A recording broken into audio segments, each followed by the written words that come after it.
안녕하세요. 저는 33, 결혼 3년 만에 이혼하고 다시 혼자가 된 문소은이라고 합니다.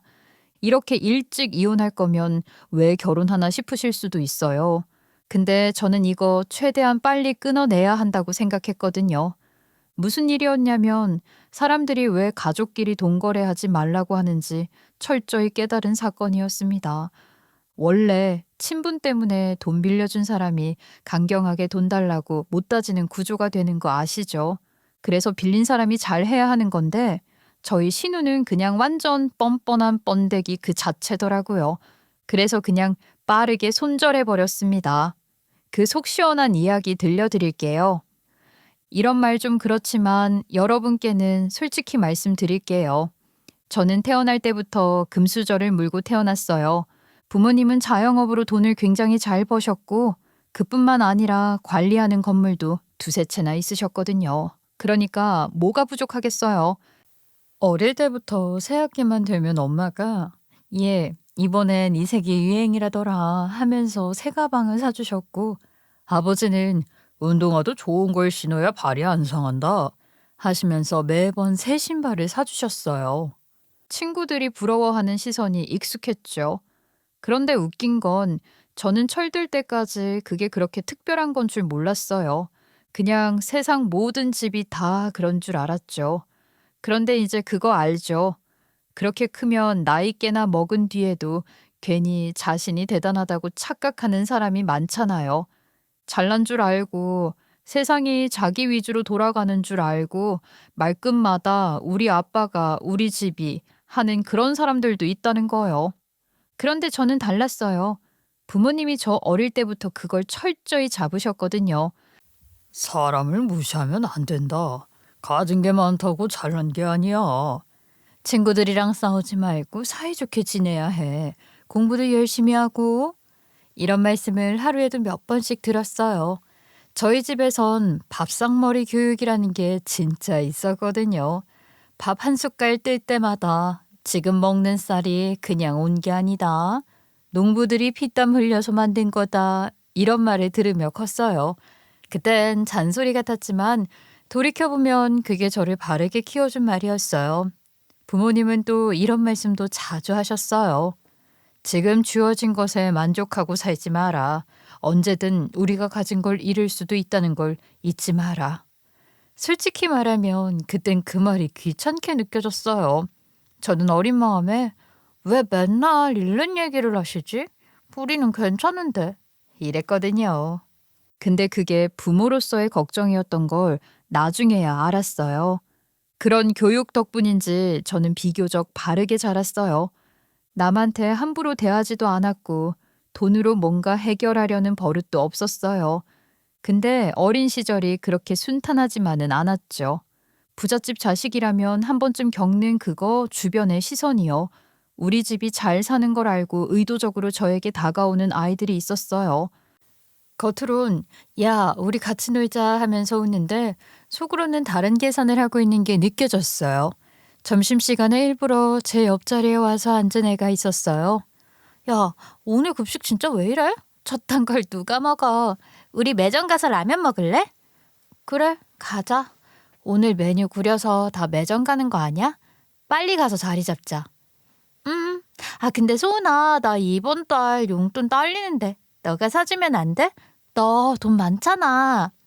야, 이번 한 번이 벌써 세 번째야. 맨날 사달라 그러냐? 이런 식이면 그냥 다음부턴 각자 알아서 먹자. 야, 왜 그래? 진짜 섭섭하게. 그런 걸로 기분 상하냐? 너 요즘 좀 예민하다. 이게 처음엔 별거 아닌 것처럼 느껴졌어요. 근데 그런 일이 계속되니까 딱 알겠더라고요. 이건 친구가 아니라 편하게 이용할 수 있는 대상으로 본다는 걸요. 그래서 진짜 친구를 사귀기가 어려웠어요.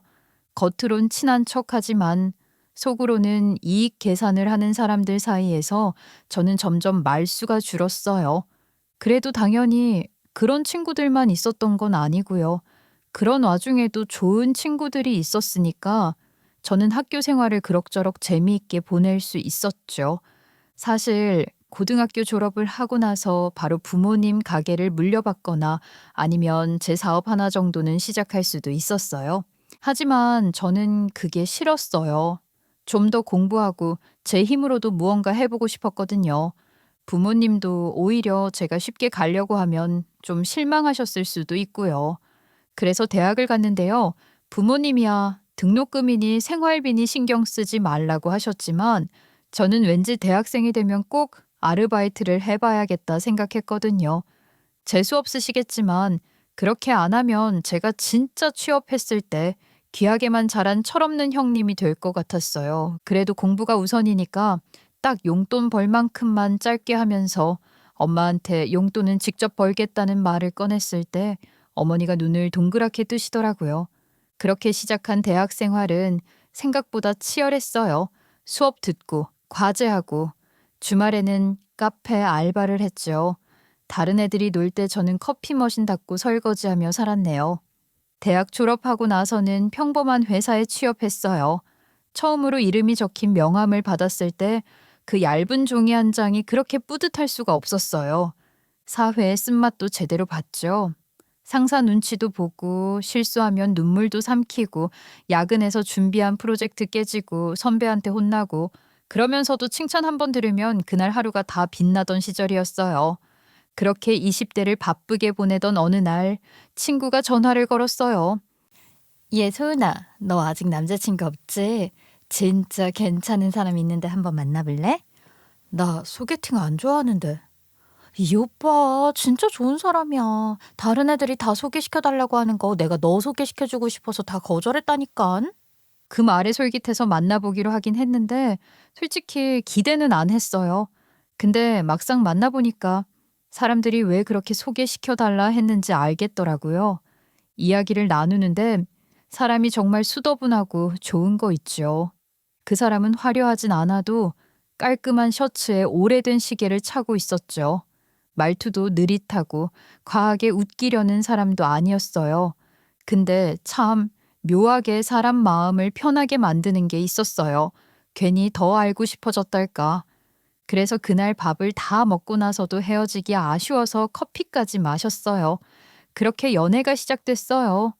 꾸밈 없는 그 모습 자체가 매력이었죠. 사람 자체가 고요했어요. 불안하게 만들지도 않았고 부담스럽지도 않았어요. 같이 밥 먹고 산책하고 소소한 얘기만 해도 하루가 금방 갔어요. 회사에서 힘든 일이 있으면 오늘 하루 고생했어요. 하면서 문자 하나 보내주던 사람이었어요. 저는 그런 게 좋았어요. 거창하지 않은 사람. 그래서 결혼을 약속했어요. 연애 2년 차였고 서로의 생활 패턴도 익숙해졌을 때였거든요. 이 사람이라면 괜찮겠다 싶었죠. 근데 문제는 바로 그 다음에 시작됐어요. 우리 사이에 아주 큰 문제, 바로 집안 차이요. 옆에서 친구들이 더 난리더라고요. 야, 사랑하는데 그게 그렇게 중요하냐? 돈 많고 없고가 마음보다 앞설 수 있어? 너 아직 세상 몰라서 그래. 사랑 좋지? 근데 사랑이 밥 먹여주냐? 현실은 결국 돈이야. 결혼하면 더 뼈저리게 느낄걸? 너가 있는 집 자식이라 잘 몰라서 그래. 이 언니들 얘기 귀 기울여 들어라잉. 참나, 뭔 언니야. 그래도 난 괜찮아. 진심으로 날 아껴주는 사람인데 돈이 좀 없어도 같이 버티면 되지. 그래, 뭐 너가 괜찮다면 그쪽 집에서는 만세 삼창할 일 아니냐? 나중에 돈 없다고 구박이나 하지 말어. 내가? 에이, 나 그럴 사람 아닌 거 너네가 더 잘 알면서. 그땐 진짜 그렇게 믿었어요. 사랑하면 다 된다고. 근데 세상은 그렇게 간단하지 않더라고요. 결혼은 집안끼리 하는 거라고 하잖아요. 아무리 사랑해도 집안 레벨이 너무 다르면 힘들다고. 그 말이 뼈에 사무치게 와닿은 게 그때였어요. 저희 집은 아무래도 여유가 있었고 남편 집은 소박했거든요. 그런데 어차피 우리 집이 많아서 문제인 거면 괜찮겠다 생각했거든요. 어차피 우리 부모님은 그런 거 신경 쓰는 분들 아니니까요. 예상대로 저희 부모님은 아무 이견도 없으셨어요. 반대는커녕 오히려 너 좋으면 됐다라고 하셨죠. 아버지는 남편을 처음 봤을 때 이렇게까지 말하셨다니까요. 성실하게 생겼네. 요즘 세상에 저런 인상 흔치 않지. 그래, 우리 소은이가 오냐오냐 자라서 오히려 걱정이네. 장서방이 예쁘게 봐줘서 다행이야. 하지만 문제는 시댁 쪽이었어요. 남편은 집안 사정 얘기를 별로 안 했는데 결혼 준비를 하면서 자연스럽게 알게 됐어요. 시댁 쪽이 생각보다 보수적이었고 돈에 예민했거든요. 처음 인사 갔을 때 시어머니가 웃으면서 말씀하셨어요. 아이고, 이렇게 예쁜 며느리가 우리 집에 들어온다니 영광이네. 근데 우리 집 형편이 그리 좋지 않아서 사돈들이 준비하는 게 썽에 차시려나 모르겠네. 어머님, 그런 거 신경 쓰지 마세요. 저희 부모님께서 힘들지 않을 정도로만 도와주시기로 해서 부담 안 가지셔도 돼요. 나머지는 현우 씨랑 저랑 둘이서 잘 꾸려보려고요. 그 말에 시어머니가 잠깐 멈추더니 어색하게 웃으셨어요. 그때는 그냥 긴장해서 그런 줄 알았죠. 결혼 준비하는 동안에도 이상하게 마음이 걸렸어요. 시댁 쪽에서 계속 정말 감사하다. 이렇게 다 받아주셔서 고맙다. 이런 말을 수십 번은 들었어요. 처음엔 그게 예의라고 생각했어요. 근데 횟수가 지나치면 그게 또 다른 의미잖아요. 이 사람들이 정말 고마워서 저러는 걸까? 아니면 이 상황 자체가 불편해서 그런 걸까? 행여나 제가 마음에 안 드는 건 아닐까 그런 생각이 들더라고요. 남편한테는 1살 많은 누나가 있었는데요. 제가 남편보다 1살 어리니까 시누이는 저보다 2살 많은 거죠. 아무튼 그 시누이 덕에 그런 걱정은 날려버릴 수 있었어요. 결혼식 준비할 때 시누이가 도와준다고 발벗고 나서줬거든요. 저는 다른 형제가 없이 외동이니까 친언니처럼 챙겨주는 시누이가 정말 좋았어요. 웨딩드레스 보러 갈 때도 같이 가서 이런저런 얘기도 해주고 우리 동생 진짜 복 받았다며 웃었죠. 우리 집은 진짜 이렇게 좋은 집안 만날 줄 몰랐어. 내가 우리한테 와줘서 고마워. 엄마가 그래서 올케한테 좀 조심스러운가 봐. 낯가림 심하셔서 그런 거니까 너무 걱정 말어. 저야말로 감사해요. 형님이 이렇게 챙겨주시니까 든든해요. 언니가 있으면 이런 기분이었을까 싶어요. 우리 현우가 곰 같아서 귀여운 맛이 없었거든. 나도 올케처럼 귀엽고 살가운 동생 있었으면 했는데 너무 좋다. 그 대화가 그때는 진심으로 느껴졌어요. 근데 나중에 돌아보면 그때부터 묘한 뉘앙스가 있었던 것 같아요. 우리한테 와줘서 고맙다는 말은 고마움인데 들으면 이상하게 기분이 묘한 그런 말 있지요. 그래도 저는 좋게만 생각했어요. 그래, 고맙다, 미안하다는 말은 많이 할수록 좋은 거니까 이렇게라도 서로 존중하면 되지 뭐 하고요. 그렇게 결혼 준비가 끝나갈 무렵 저는 우리 시댁 진짜 좋은 분들이구나 라고 생각했어요. 시부모님도 다정했고 시누이도 상냥했으니까요. 근데 세상 일이 늘 그렇죠. 겉으로 보이는 게 다가 아니잖아요. 제가 놓치고 있던 게 많았다는 걸 그땐 정말 몰랐어요. 그렇게 결혼을 했어요. 양가 어른들이 축하해주고 신혼여행 다녀와서 일상으로 돌아간 후에도 세상이 다 제 편 같았어요. 신혼 초에는 웃음이 끊이지 않았죠. 아침마다 같이 일어나서 커피 한 잔 마시고 퇴근 후엔 누가 먼저 집에 들어오나 내기하듯 하던 시절이었거든요. 그런데 그 행복이 딱 3개월밖에 안 가더라고요. 결혼한 지 3달쯤 되었을 때였어요. 남편이 퇴근하고 돌아왔는데 현관에 서서 신발도 안 벗고 한참을 서 있더라고요. 평소 같으면 소파에 던져놓듯 가방을 내려놓고 TV를 켜야 하는 사람인데 그날은 아무 말이 없었어요. 왜 그래요? 하고 물었더니 짧게 한숨을 내쉬더라고요.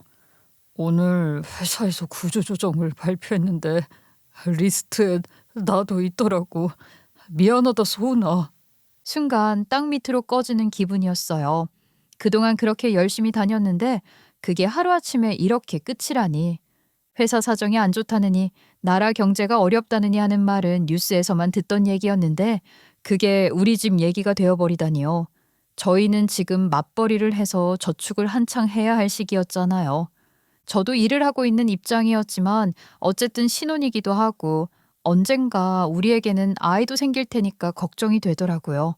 하지만 남편은 이미 어느 정도 마음 정리를 한 건지 꽤 담담했어요. 억지로라도 웃으며 다시 구하면 된다고 말하더라고요. 억지로 웃는 그 모습이 더 마음 아팠죠. 그래서 그때는 남편이 애써 웃으니까 저도 맞춰 웃으면서 응원했어요. 잠깐 흔들릴 뿐이겠지. 금방 다시 자리 잡겠지. 그렇게 마음을 다잡았죠. 그날부터 남편은 매일 아침 일어나자마자 노트북을 켜서 이력서를 썼어요. 하루 종일 책상 앞에 앉아 클릭 소리만 내고 있었죠. 밥 먹는 것도 잊을 만큼 집중했어요. 그런데 이상하게도 연락이 없었어요. 10군데, 20군데 지원서를 내도 면접 보러 오라는 연락이 없었어요. 어렵게 연락이 와도 결과는 항상 유감입니다. 며칠이 지나자 남편이 조금씩 달라지기 시작했어요. 예전엔 집에 들어오면 장난을 치거나 얘기를 먼저 꺼냈는데 이제는 소파에 앉아 TV만 봤어요. 리모컨을 꼭 쥔 채로 채널만 바꿨죠. 말도 줄었어요. 저도 눈치가 보였어요. 같이 저녁을 먹다 보면 괜히 불편한 침묵이 흘러서 괜히 애먼저만 광대짓을 해야 했다니까요. 회사에선 상사 눈치 보랴, 집에선 백수 남편 눈치 보랴. 오빠, 요즘엔 어디 보고 있어? 남편은 잠시 뜸을 들이다가 그냥 여기저기 보고 있어 하고 짧게 말했어요. 그 말투가 예전 같지 않았어요. 아무 감정도 없었죠. 저는 다시 웃으며 말했어요. 괜찮아. 오빠는 성실하니까 곧 좋은 자리 생길 거야. 다른 회사들이 다 지금 보수적으로 경영하고 있어서 그래. 됐어. 괜한 말 안 해도 돼. 위로 같지도 않아. 내가 뭘 그렇게 잘못 말했어? 아예 뭐 말도 걸지 마. 너는 몰라. 회사 잘리고 하루 종일 앉아 이력서 쓰는 기분이 어떤 건지. 남 일처럼 쉽게 말하지 마. 순간 말문이 막혔어요. 위로조차 짐이 되는 시점이 있구나 싶었거든요. 그날 이후로 남편은 예민해졌어요. 작은 말 한마디에도 표정이 굳었죠. 그 무렵부터 시댁 쪽에서도 연락이 자주 왔어요. 처음엔 걱정하는 말로 시작했죠. 요즘 경기가 안 좋아서 취업도 잘 안 되나 봐. 소은이 너가 우리 아들 좀 잘 좀 챙겨줘. 응? 네, 그럼요. 그런데 저도 도와주고 싶은데 아직 뭔가 잘 안 되나 봐요. 그럼 내가 투잡이라도 하면 좀 낫지 않겠어? 요즘에 남자가 더 많이 벌어야 한단 법이니? 그 말에 진짜 띠용했다니까요. 투잡을 하라고요? 남편은 집에서 우울하다는 핑계로 집안일도 안 하고 이제 이력서도 안 쓰는 것 같던데 저도 슬슬 속이 부글부글 끓더라고요. 남편이 일자리를 잃은 게 제 탓도 아닌데 왜 저더러 해결하라는 건지. 심지어 며칠 후엔 시누이까지 저한테 이러는 거 있죠? 이렇게 현우가 요즘 많이 힘들어하더라. 내가 낮에 반찬이라도 주려고 잠깐 갔다 왔는데 애 상태가 영 아니네. 아, 형님, 저희 집에 오셨었어요? 네, 뭐 어딜 넣어도 잘 안 되는 것 같더라고요. 요즘엔 밥도 잘 안 챙겨 먹는 것 같고. 그럴 때일수록 올케가 더 힘써야지. 아무리 그래도 남편 밥을 굶기면 어떡해. 오늘 나 아니었으면 애 쓰러졌겠어. 이런 식으로 점점 제 탓을 하면서 신경을 삭삭 긁는 거예요. 저 진짜 환장하죠. 그때부터는 하루하루가 전쟁이었어요. 회사에서는 일하느라 몸이 고되고 집에 오면 남편 눈치 보이고 시댁에서는 순재 탓만 하고 아니 솔직히 이런 남편을 제일 옆에서 지켜보고 있는 제가 제일 스트레스 아닌가요? 그런데 저 힘든 건 생각도 못하고 자기들끼리 저렇게 난리를 치니까 저도 점점 지쳐갔죠. 그때였어요. 상황이 너무 길어지자 부모님이 결국 마음을 굳히셨어요. 이러다 딸이 먼저 쓰러지겠다며 고심 끝에 내민 카드가 있었어요. 우리가 관리할 수 있는 건물 한 채를 주시기로 한 거죠. 부모님이 관리하던 상가 중 하나였는데 거기서 나오는 월세 수입으로 먹고 살 수 있도록 도와주신 거예요. 그 이야기를 들었을 때 저는 솔직히 숨이 막혔어요. 고맙기도 했지만 한편으론 너무 죄송했거든요. 그때 아버지가 말씀하셨어요. 소은아, 장서방 요즘 많이 힘들지? 사람 일이라는 게 늘 뜻대로 되는 게 아니야. 그래서 말인데 이번엔 내가 상가 하나 맡아서 관리해봐라. 월세 들어오면 생활비는 그걸로 해결하면 되겠지. 적어도 당분간은 숨통 트일 거다. 아빠, 아무리 그래도 그 건물을요? 너무 큰 거예요. 저희가 어떻게 그런 걸 받아요? 너희 둘이 고생이 많다. 그래도 이럴 때 가족이 도와주는 거지. 너무 미안해하지 말어. 그 말을 들으면서도 저는 마음이 복잡했어요. 우리 부모님이 왜 이런 부담까지 떠안으셔야 하나 하는 생각이 머리를 떠나지 않았거든요. 건물 명의를 남편 이름으로 돌릴까도 잠깐 고민했어요. 그래야 체면상 남편이 더 편하겠다는 생각도 들어서요. 그런데 현실적으로는 그게 쉽지 않았어요. 아버지가 단호하게 말씀하셨죠. 이거 장서방한테 그냥 주는 게 아니라 관리하고 돈 벌이나라는 거야. 수익은 어떻게 나누든 우리는 상관 안 하마. 대신 명의는 네 이름으로 해. 저는 그래서 그냥 남편 속이나 시원해지라고 관리하고 돈 받는 거 남편 보고 다 알아서 하라고 했고요. 그렇게 부모님은 해주실 수 있는 최대한을 다 내어주신 거예요. 사실 신혼집도 부모님이 해주신 거였어요. 처음엔 그게 마음에 걸려서 결혼 초부터 이건 언젠가 돌려드려야 한다는 생각이 늘 있었죠. 그래서 이번에도 또 부모님이 손을 내밀어 주셨을 때 감사함보다 죄송함이 먼저 밀려왔던 거예요.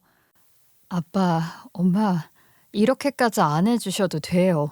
오빠가 능력이 아예 없는 것도 아니고 좀만 기다리면 다시 자리 잡겠죠. 서은아, 우리가 돈을 왜 벌었겠어? 너 힘들 때 도와주려고 열심히 산 거지. 우리도 예전엔 부모님 도움 받고 살았다. 괜히 부담 갖지 마라. 세상이 야속해서 어쩔 수 없이 가정 화목도 돈에 좌지우지 되게 되어 있어. 괜히 돌아갈 필요 없지 않냐? 부모님은 한결같이 저를 안심시키셨지만 속으로는 분명 걱정하셨을 거예요. 그 마음이 다 느껴졌어요. 그래서 저는 더 열심히 살려고 했어요. 그게 부모님께 보답하는 길이라고 생각했죠. 남편에게 이 사실을 말했을 때 처음엔 말을 잇지 못하더라고요. 당연히 그렇죠. 가만히 있다가 건물이 떡하니 우리 것이 된 거니까요. 그저 멍한 표정으로 우리 가족을 바라보다가 잠시 후에 손으로 얼굴을 가리더니 눈물을 훔쳤어요. 장인어른, 장모님, 진짜 감사해요. 이런 도움 받아도 되는지 모르겠습니다. 못난 사위라서 죄송해요. 아버지는 그 말을 들으시고 조용히 웃으셨어요. 사람이 살다 보면 어려울 때가 있지. 지금은 장서방 자네가 포기를 안 했다는 게 중요한 거야. 그 말에 남편은 고개를 깊게 숙였어요. 손을 꼭 잡은 채로 평생 보답하겠다고 말하더라고요. 최근에 남편이 많이 피폐해졌었는데 드디어 희망을 찾은 듯이 보이더라고요. 남편이 우리 부모님을 은인 보듯 하는 그 눈빛은 진심 같았어요. 그래서 저도 안심했고요. 그날 밤 집으로 돌아오는 길에 남편이 제 손을 잡고 말했어요. 나 진짜 잘할게. 당신이랑 장인어른 장모님한테 꼭 보답할 거야. 오빠가 잘하려고 애쓰는 게 고마워. 힘든 일도 있겠지만 그때도 같이 잘 이겨내 보자. 아니야, 내가 그동안 못난 모습 너무 많이 보여준 것 같다. 이제는 진짜 달라져야 돼. 내가 누가 되지 않게 진짜 잘 관리할게. 그 말이 괜히 믿음직하게 들렸어요. 오랜만에 남편 얼굴에서 예전의 표정이 보였거든요. 그 후로 우리 집 형편은 조금씩 나아지기 시작했어요. 건물에서 나오는 월세 수입이 안정적으로 들어왔고 생활비에 숨통이 트였어요. 남편도 지갑에 여유가 생기니까 예전처럼 기운이 돌아오기 시작했고요. 하루 종일 컴퓨터 앞에 앉아 이력서를 쓰던 사람에서 이제는 건물 관리 계획을 세우고 수입 정산을 하며 바쁘게 움직였죠. 상가가 안정적으로 돌아가기 시작한 지 넉 달쯤 됐을 무렵에 회사에서 일하고 있는데 전화가 오더라고요. 시어머니였어요. 점심시간에 맞춰 전화하신 것 같더라고요. 평소에도 전화를 자주 하시는 분이지만 그날은 목소리 톤부터 좀 달랐죠. 서은아, 혹시 너희 상가에 빈자리 있니? 공실이요? 잠깐만요. 남편한테 물어봐야 확실할 것 같은데 마침 이번 달에 한 가게 계약이 끝나긴 했어요. 무슨 일 있으세요? 아이고, 잘 됐다.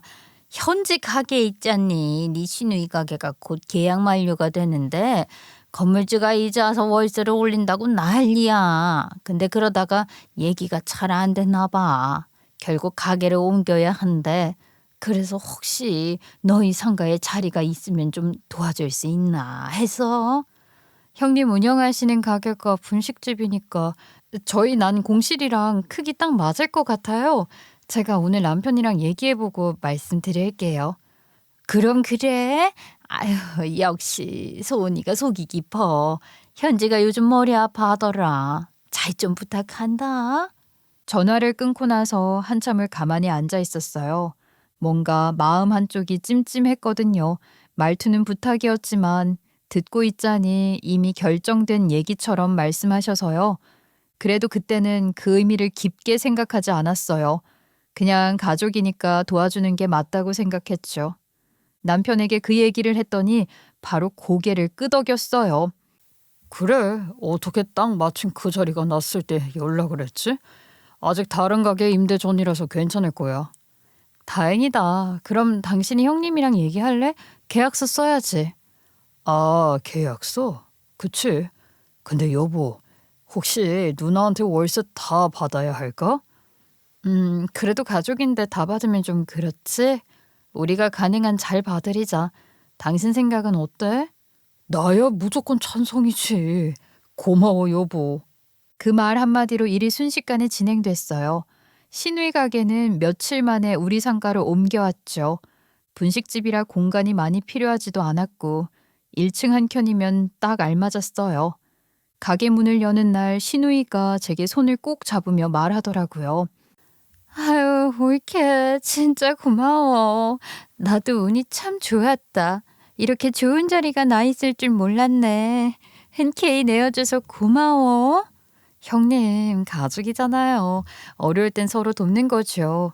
그치? 가족끼리 이렇게 도움 주고받는 거 너무 보기 좋다. 그때까지만 해도 진심으로 그렇게 생각했어요. 며칠 뒤 월세 얘기를 꺼냈거든요. 제 딴에는 이사하고 정신없을 때를 피해서 기다려드린 거였죠. 아무리 가족이라도 기본적인 건 지켜야 하잖아요. 형님, 원래 이 정도 받는데 가족이니까 조금 낮춰서 받을게요. 그래서 제가 금액 적어서 계약서 만들어 왔어요. 중개사 끼면 괜히 수수료만 나오잖아요. 응? 옳게 웬 월세? 무슨 가족끼리 월세야? 말 안 하길래 난 당연히 안 받는 줄 알았지. 그래도 관리비나 세금도 있고요. 그냥 형식상이라도 계약은 해야죠. 아이, 그렇게 딱딱하게 굴지 마. 현우도 괜찮다고 할걸.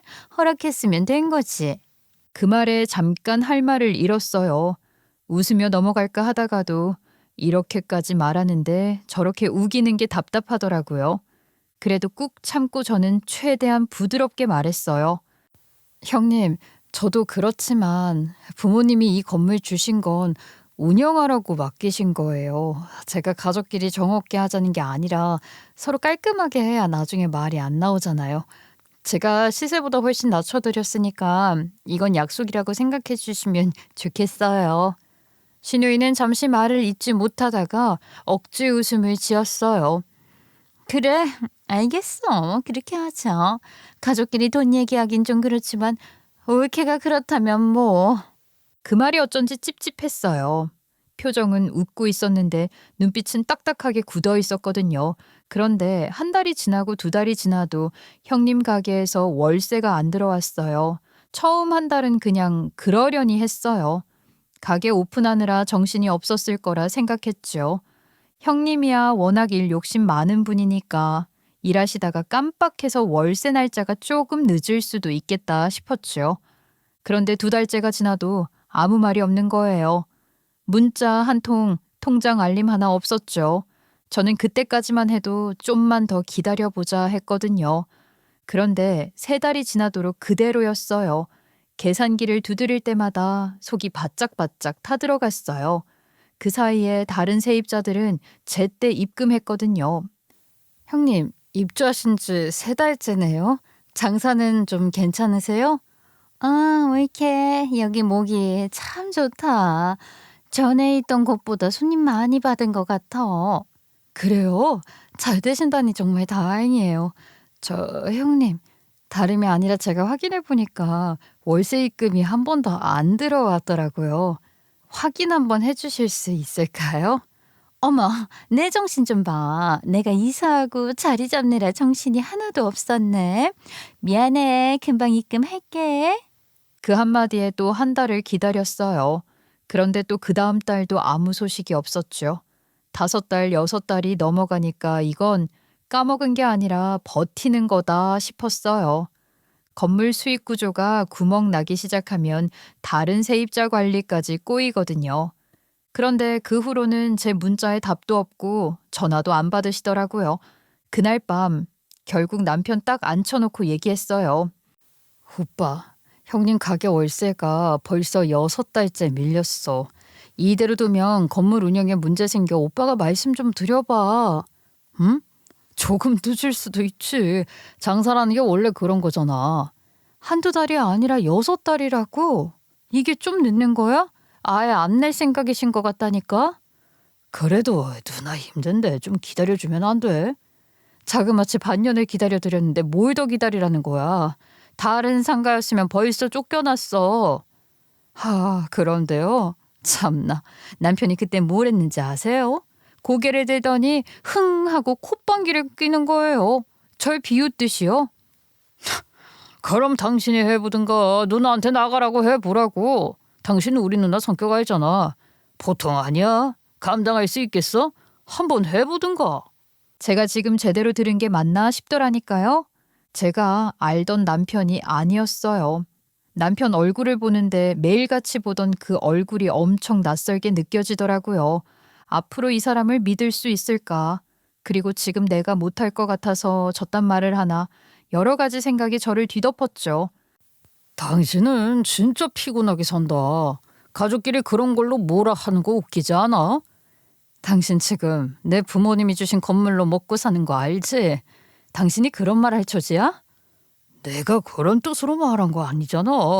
그냥 좀 더 기다리자는 거지. 왜 이렇게 팍팍하게 굴어? 가족들끼리 힘들 때 같이 도우면서 버티자며.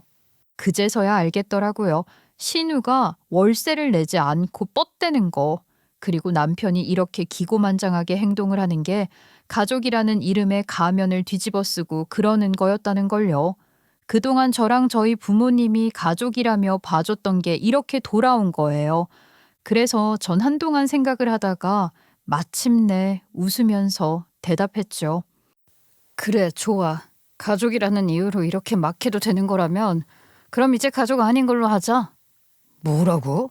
가족 아닌 걸로 하자니 그게 무슨 말이야? 그 말 그대로야. 이딴 게 가족이면 난 이런 더럽게 엮인 관계 끊어내야겠어. 뭐? 더러워? 너 화났다고 아무 말 하는 그거 버릇 고쳐야 돼. 버릇이라네? 됐다. 너가 이 상황의 심각성을 모르는 것 같네. 며칠 뒤면 알게 될 거다. 전 그러고 바로 방으로 들어가서 짐을 쌌는데요. 짐을 싸니까 남편이 뒤에서 계속 뭐라 하는데 대꾸 하나도 안 하고 집을 나왔어요.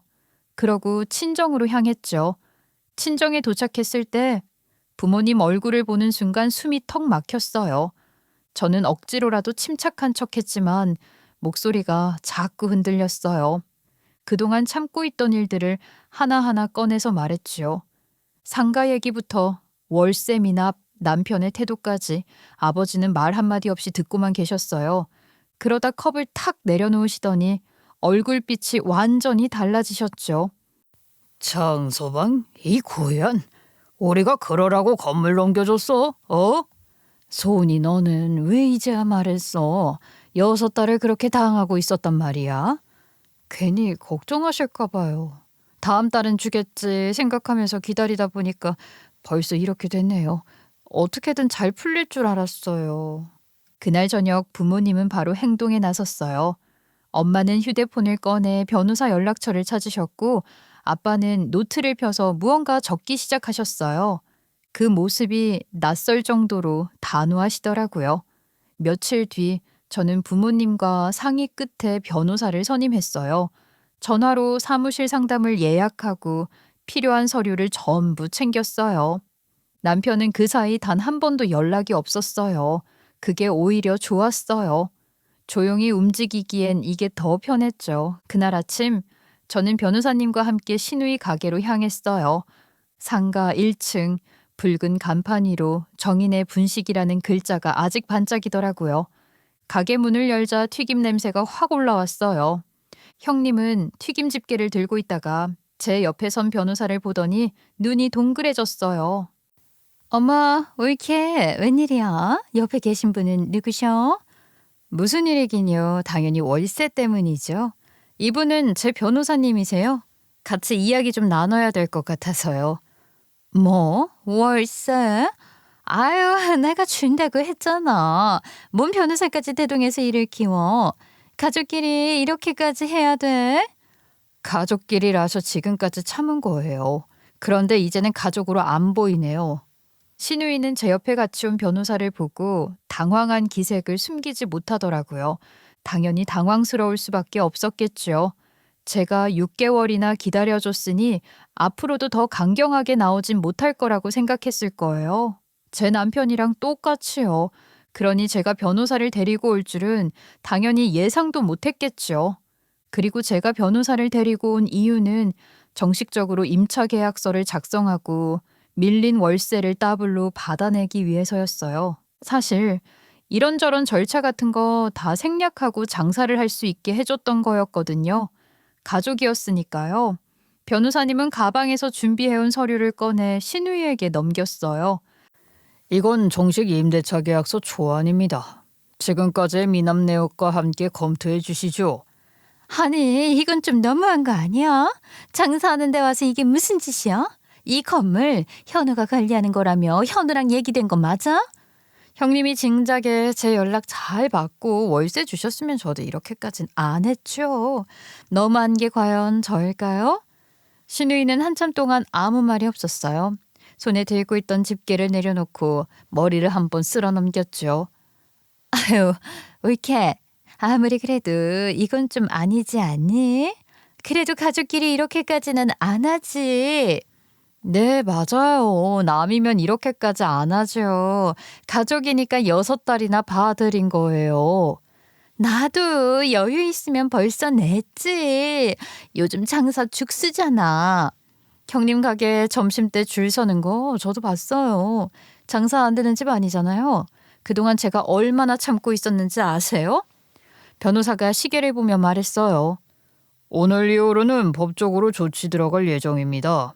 그 말에 신우의 얼굴이 굳었어요. 손끝이 자꾸 바닥을 더듬는 게 보였어요. 형님은 제 눈치를 보다가 조용히 중얼거렸죠. 정말 이렇게까지 해야 돼? 나 올케가 이럴 줄 몰랐어. 저도 형님이 이럴 줄 몰랐어요. 그래서 오늘 이 자리까지 오게 된 거예요. 잠깐의 정적이 흘렀어요. 가게 안에는 튀김 기름이 튀는 소리만 들렸어요. 형님은 변호사가 내민 서류를 받아들었어요. 그 손끝이 미세하게 떨리는 게 보였어요. 저는 시선을 피하지 않았죠. 그리고 변호사님이 중간에서 정리하듯 말을 이었어요. 오늘 기준으로 6개월치 밀린 금액을 이번 달 내에 완납하셔야 합니다. 계약서는 지금 작성하셔야 하고요. 그 말을 듣는데 신우이가 그제서야 엄청 초조해하더라고요. 저 혼자 왔으면 거들떠도 안 봤을 텐데 변호사를 대동하니 그제서야 뭔가 잘못됐다고 생각하는 건지 저자세로 나오기 시작했죠. 진짜 이렇게까지 해야 돼? 변호사까지 불러서? 올케 왜 이래? 우리 친자매 같은 사이잖아. 가족끼리 이렇게 칼같이 굴어야겠어? 기가 막혀서 말이 안 나오더라고요. 아직도 상황 파악 같은 거 못하고 가족 운운하는 꼴이 너무 웃기기 짝이 없었죠. 그래서 저는 단호하게 이야기를 했어요.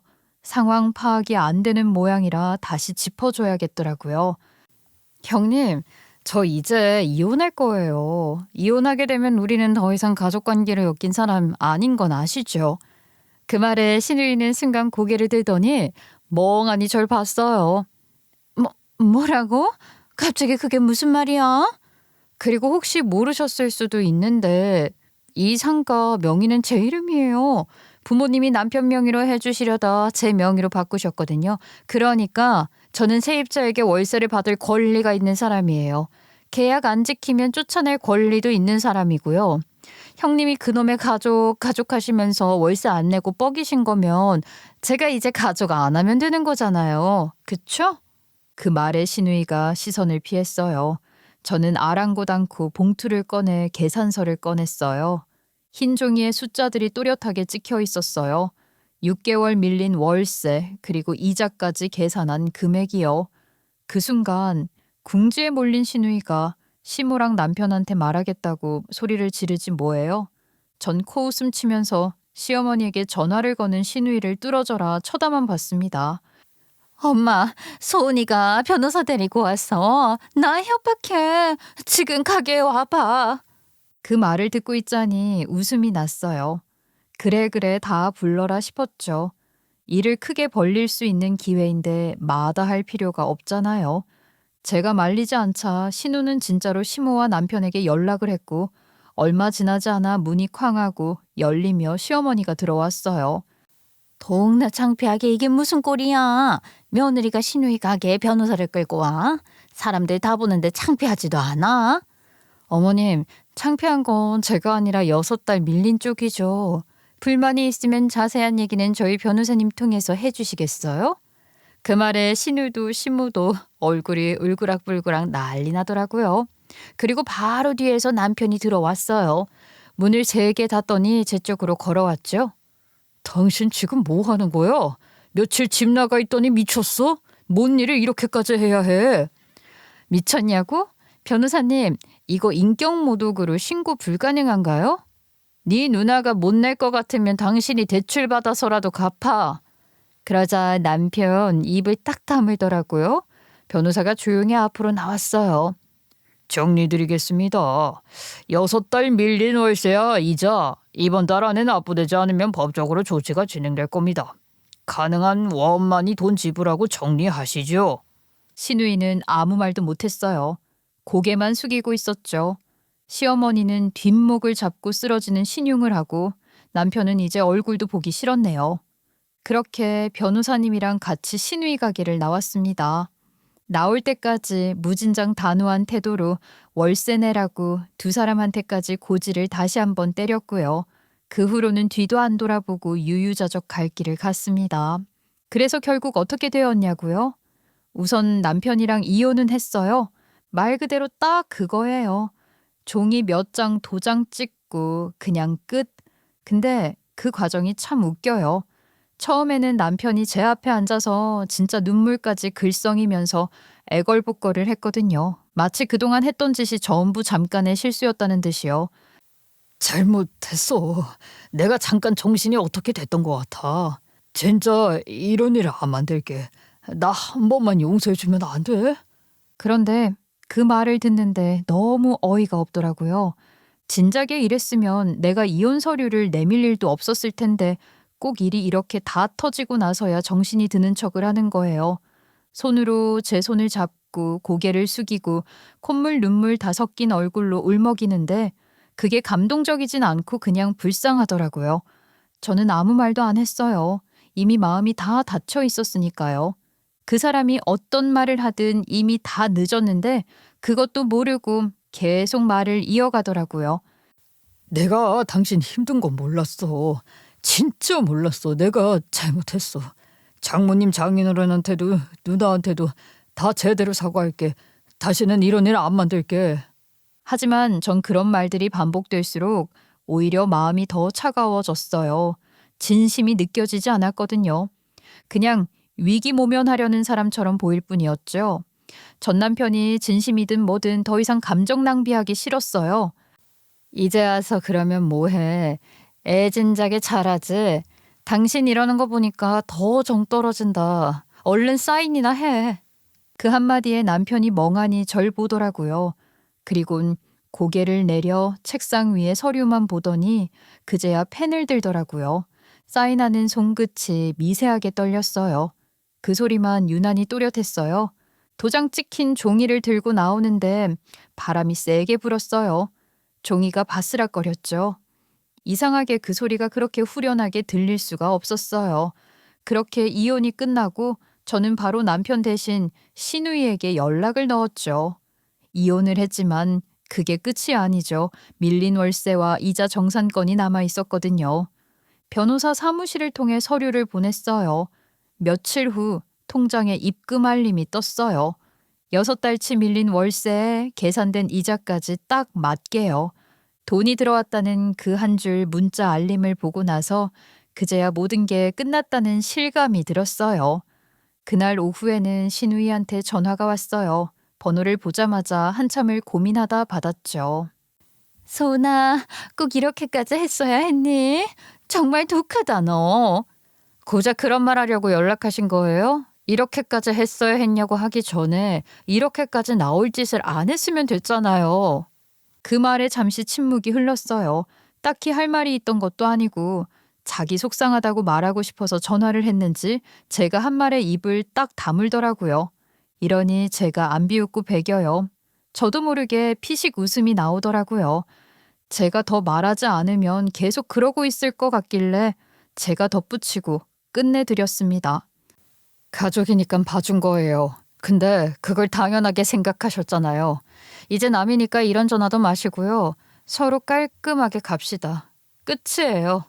그 후로 저는 건물주로서 온정을 베풀어 짐 빼기까지 유예 기간을 1달 정도 줬었는데요. 어쩜 고맙다는 말 한마디가 없더라고요.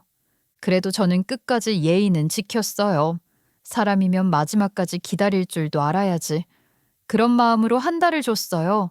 근데 참 세상이 웃겨요. 결국 제가 쫓아내지 않아도 스스로 나가게 되더라고요. 유예 기간이 끝나기도 전에요. 어느 날 상가 관리하러 나갔는데 가게 문이 반쯤 열려 있고 안에서 짐 싸는 소리가 들리더라고요. 간판도 떼어내고 냉장고도 밖으로 빼놓고 마지막까지 버틸 줄 알았는데 웬일? 하고 알아보니 이미 뭔가 안 좋은 소문이 퍼져서 손님 끊긴 지 좀 됐다는 거예요. 사람들 줄 서서 먹는 거 봤는데 어떻게 이렇게 짧은 시간에 망해버릴 수가 있지? 했거든요. 근데 비위생적이라고 학생들 사이에서 소문이 자자하게 퍼진 덕분에 장사가 완전히 쫄딱 망해버렸다는 거예요. 그 소문은 조금만 알아보니까 근원이 나오더라고요. 그게 그냥 아무 이유 없이 퍼진 소문이 아니었어요. 그날 점심시간이었대요. 학교 앞이라 학생들이 줄을 서 있었고 전신우이가 손님이 몰리니까 평소처럼 당장 일 처리하는 데에만 신경 쓴 거예요. 그런데 그중 한 학생이 주문한 김밥 안에서 머리카락이 나와버린 거죠. 그 학생이 클레임을 걸었는데 전신우이가 미안하다, 빼고 먹어라 이 정도로 넘어가 버린 거죠. 그런데 그 학생은 그런 전신우이의 태도가 불쾌했던 거예요. 그렇게 조금씩 언성이 높아져 버렸는데 신우이가 못 참고 그 자리에서 대뜸 소리를 질렀대요. 요즘 애들은 왜 이렇게 예민해? 그 정도 가지고 뭘 따져? 그냥 빼고 먹으면 되잖아. 근데 그 자리에 많은 사람들이 있었으니까 이야기가 빠르게 퍼진 건데 그중에 누가 있었냐면 근처 초등학교 학부모였던 거죠. 그분이 그 장면을 찍어서 SNS에 올린 거예요. 영상에는 신우이가 팔짱 끼고 학생이랑 말다툼하는 모습이 그대로 담겨 있었대요. 그 영상이 순식간에 퍼졌어요. 학생들이 그걸 보고 거기 가면 사장이 욕한다, 불친절하다, 더럽다 이런 댓글을 달았죠. 그 밑에는 실제로 가봤다는 사람들의 후기까지 붙었는데 인터넷 분위기에 맞춰서 안 좋은 얘기들만 계속해서 올라온 거고요. 가게 바닥에 기름때 장난 아니에요. 튀김기 옆에 팔이 날아다님. 사장님 위생모도 안 쓰고 손으로 떡볶이 건지더라. 자영업하는 사람이 인터넷 평판이 얼마나 중요한 건 줄 모르고 그런 식으로 행동을 했대요. 자기 잘못 아닌 것도 트집 잡혀서 매장되는 게 이 바닥인데 잘 좀 처신을 할 것이지. 아무튼 원래 그런 거 한 번 돌면 끝이잖아요. 학교 앞 가게라는 게 그렇죠. 입소문 하나로 살고 입소문 하나로 망하고 그렇게 결국 문 닫게 된 거였답니다. 자영업하던 부모님 밑에서 자라 이 이야기가 남일 같지는 않지만 안타깝다거나 불쌍하다는 생각은 전혀 안 들었어요. 오히려 시원했죠. 그래, 이게 인과응보지 뭐. 그런 생각만 절로 들었네요. 누가 봐도 자기 손으로 자초한 일인데 그걸 남 탓할 수는 없잖아요. 그날 저녁 부모님께 그 얘기를 했어요. 아빠, 엄마, 시누이 가게 결국 망했대요. 제가 따로 뭐 안 해도 알아서 문 닫았어요. 그래, 그럴 줄 알았다. 남의 덕으로 버티는 장사는 오래 못 가. 그렇구나. 그럼 공실됐겠네. 가게 너무 자주 바뀌는 것도 상가 이미지에 안 좋으니까 다음에 들어오는 가게는 너도 좀 신경을 써주라. 엄마 말을 들어보니까 그것도 그렇더라고요. 들어온 지 1년도 안 돼서 그렇게 망해버리니 시누이가 마지막까지 저한테 똥을 뿌린 거였어요. 그래서 저는 다음에 들어올 가게는 사장님 인성 같은 것도 잘 파악해야겠구나 생각하게 되었죠. 이렇게 하나씩 배워가는 거 아니겠어요? 그리고 얼마 뒤 그 자리에 새로운 세입자가 들어왔어요. 작은 꽃집이었어요. 유리창 너머로 하얀 난초랑 초록 식물들이 가지런히 놓여 있었어요. 그 향이 상가 복도 끝까지 퍼지더라고요. 그 향을 맡으면서 속으로 생각했어요. 이게 제 자리지. 이렇게 바뀌어야 했어. 그날 이후로 정말 아무 일도 없었어요. 전화도 없고 연락도 없고 소문도 없고 그냥 하루하루 조용하고 평화롭게 흘러가는 거. 근데 그게 어쩐지 제일 좋은 복수 같더라고요. 그 인간들이 고마운 줄 모르고 막대했던 인간이 얼마나 행복하게 사는지 그거 마지막까지 보여줄 겁니다. 제 이야기 끝까지 들어주셔서 감사합니다.